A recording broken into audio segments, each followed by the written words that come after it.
আৰু আপোনাৰ বিৰুদ্ধে মিছা এলিগেশ্যন লগোৱা মানে আপোনাৰ মানহানি কৰাৰ চেষ্টা কৰা তেতিয়াহ'লে আপোনাৰ কাৰণে কি কি অপচন খোলা থাকিব যিহেতু আপোনাৰ বিৰুদ্ধে মিছা এলিগেশ্যন লগাইছে হাই friends welcome to my channel ল ষ্টেণ্ড পইণ্ট মই এডভোকেট ৰেশমী সিদ্দিকা আৰু আপোনালোকে চাই আছে ল ষ্টেণ্ড পইণ্ট ফেচবুক পেজ বা ইউটিউব চেনেল আপোনালোকে নিশ্চয় গম পায় মই যিবিলাক ভিডিঅ' আপলোড কৰোঁ সেইবিলাক ভিডিঅ'ত আপোনালোকৰ কাৰণে কিবা নহয় কিবা এটা শিকিবলগীয়া থাকেই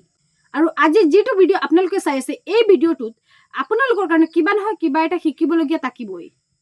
তেন্তে আপোনালোকে আজিৰ ভিডিঅ'টো শেষলৈকে চাব আৰু শেষলৈকে চালেহে আপুনি গম পাব আপোনাৰ কাৰণে কি ইম্পৰ্টেন্ট বস্তু আছে যে আপোনালোকে এতিয়ালৈকে সেই বস্তুটো জানিব পৰা নাই আজিকালি আমি প্ৰায় দেখিবলৈ পাওঁ হাজবেণ্ড আৰু ৱাইফৰ মাজত কাজিয়া হয় আৰু এই কাজিয়াখন গৈ পেলাই কোৰ্টত গুচি যায় কোৰ্টত যোৱাৰ পিছত হাজবেণ্ডে ৱাইফৰ ওপৰত মিছা এলিগেশ্যন লগায় বা ৱাইফে হাজবেণ্ডৰ ওপৰত মিছা এলিগেশ্যন লগায় যদি হাজবেণ্ডে ৱাইফৰ ওপৰত মিছা এলিগেশ্যন লগায় বা ৱাইফে হাজবেণ্ডৰ ওপৰত মিছা এলিগেশ্যন লগায় তেতিয়াহ'লে যিজন ব্যক্তিৰ ওপৰত মিছা এলিগেশ্যন লগোৱা হৈছে সেইজন ব্যক্তিৰ কাৰণে কি কি ৰিমেডিজ আছে আজি তাৰে ওপৰত অলপ আলোচনা কৰিম আজিৰ ভিডিঅ'টোৰ মেইন বিষয়বস্তু কোৱাৰ আগতে মই আপোনালোকক কম যে আপুনি যদি মোৰ পেজত বা মোৰ চেনেলত নতুন হয় তেনেহ'লে ফলো কৰি দিব বা সাবস্ক্ৰাইব কৰি দিব আৰু যদি আপুনি ভাবে এই ভিডিঅ'টো আপোনালোকৰ কাৰণে ইম্পৰ্টেন্ট তেতিয়াহ'লে এটা শ্বেয়াৰ কৰি দিব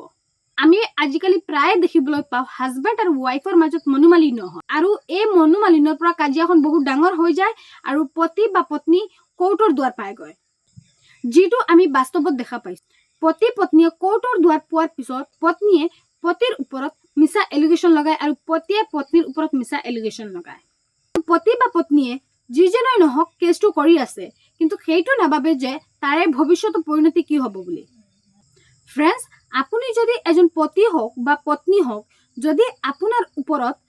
কোৰ্টত গৈ পেলাই মিছা এলিগেশ্যন লগাই পেলাই কেছ দিয়ে লাগিলে ডিভোৰ্স কেছেই নহওক কিয় লাগিলে কোৰ্ট কেছেই নহওক কিয় লাগিলে মেইনটেনেন্স কেছেই নহওক কিয় বা কাষ্টডি কেছেছ নহওক কিয় তেতিয়াহ'লে আপোনাৰ কাৰণে কি কি অপচন খোলা থাকিব যিহেতু আপোনাৰ বিৰুদ্ধে আপোনাৰ পত্নীয়ে মিছা এলিগেশ্যন লগাইছে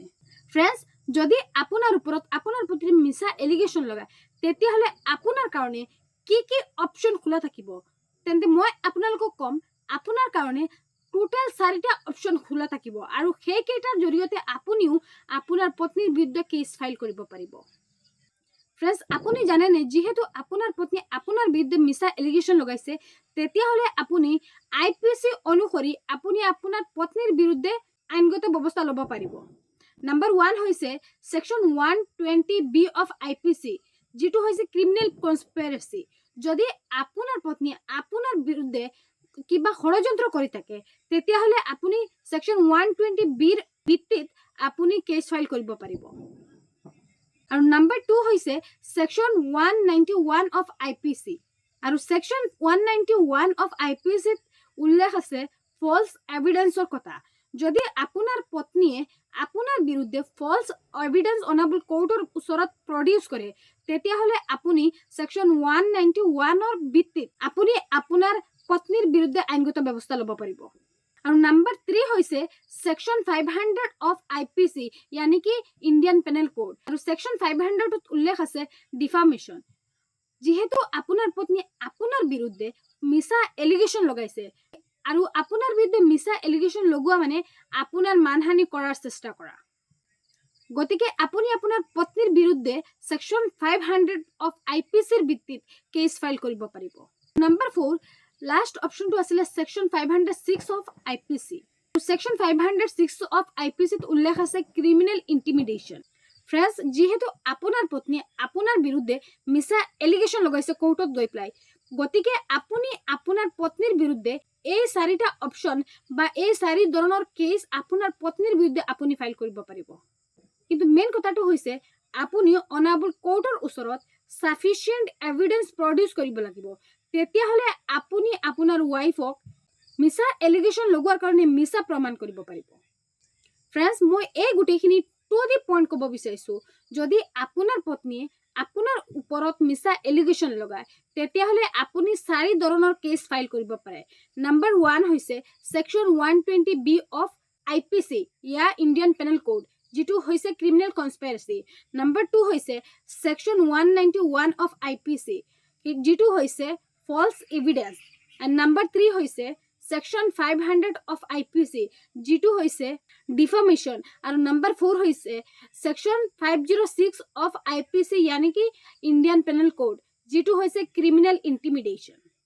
ফ্ৰেণ্ডছ, আপুনি এই চাৰি ধৰণৰ কেছ আপোনাৰ ৱাইফৰ বিৰুদ্ধে কৰিলেহে আৰু সাফিচিয়েণ্ট প্ৰুফ বা এভিডেন্স অনাৰেবল কোৰ্টৰ ওচৰত প্ৰডিউচ কৰিব পাৰিলেহে আপুনি আপোনাৰ ৱাইফক মিছা বুলি বা ফলছ কেছ আপোনাৰ বিৰুদ্ধে লগাইছে বুলি বিবেচনা কৰিব পাৰিব। গতিকে মই আপোনালোকক এটা কথা ক'ব বিচাৰিছো, যদি আপুনি তেনেকুৱা ধৰণৰ পৰিস্থিতিৰ ভুক্তভোগী হৈ আছে তেতিয়াহ'লে মোক কমেণ্ট কৰি জনাব পাৰে, বা যদি আপোনাৰ মনত তেনেকুৱা ধৰণৰ কিবা কনফিউজন থাকে তেতিয়াহ'লে আপুনি মোক কমেণ্টৰ জৰিয়তে মোক সুধিব পাৰে, আৰু ময়ো আপোনালোকক যথাসম্ভৱ আপোনাৰ সমস্যাটো সমাধান কৰিবলৈ চেষ্টা কৰিম। আজিৰ কাৰণে এইখিনিয়ে, আকৌ আহিম এনেকুৱা ধৰণৰ ইম্পৰ্টেণ্ট বিষয় লৈ পেলাই।